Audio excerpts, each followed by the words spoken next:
Our next story is about a meeting that has been making headlines all throughout the day, but whether the meeting even took place has become a subject of intense debate. It all depends on who you ask. Let's tell you what I'm talking about. The Israeli media has been reporting that Prime Minister Benjamin Netanyahu recently flew to Saudi Arabia and held a secret meeting with the Saudi Crown Prince. Yossi Cohen, the head of Israel's intel agency Mossad, is said to have accompanied Netanyahu. The Israeli media says the meeting took place on Sunday and in the presence of U.S. Secretary of State Mike Pompeo. A member of Benjamin Netanyahu's cabinet and officials within the Likud party are said to have confirmed these reports. Netanyahu's office had no immediate comments, but the Israeli media has been stressing on this meeting as a major breakthrough between the two countries.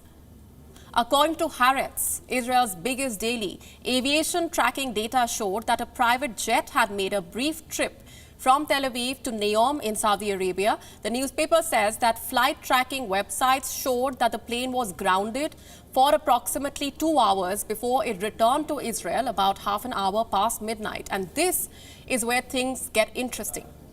Saudi Arabia has categorically denied that this meeting ever took place.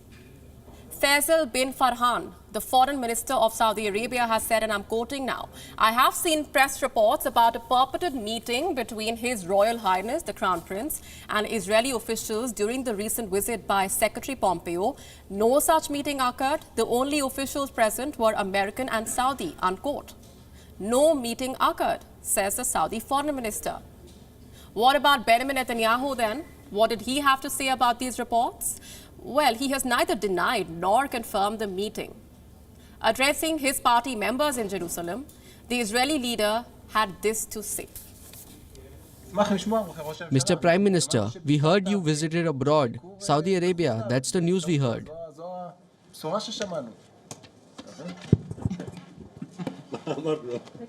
Are you serious?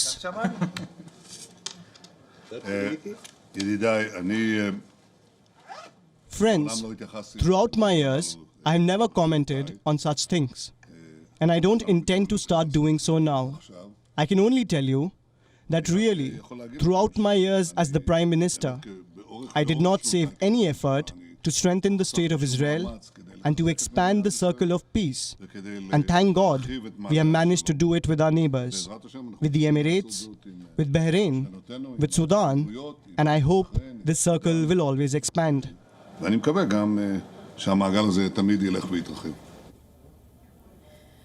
meeting may or may not have happened, but the growing proximity between Israel and Saudi Arabia cannot be downplayed. Allow me to explain this. In September this year, the UAE and Israel signed a peace deal, and Israeli aircraft flew over to Abu Dhabi as a peace gesture. Saudi Arabia, the giant neighbor of UAE, kept its peace gestures to aviation rights. It allowed the flight to pass over its airspace. This was a historic decision. Up until then, Israeli flights had to avoid Saudi airspace. And then in October, the US president was asked if he expects Riyadh to establish diplomatic ties with the UAE. He promised that Saudi Arabia will do so at the right time. He said the world will see something special very soon. And now we have the Israeli media claiming that Benjamin Netanyahu flew to Saudi Arabia to meet Crown Prince MBS. Saudi Arabia may have denied that the meeting occurred, but Benjamin Netanyahu's silence on this issue is only adding to the mystery.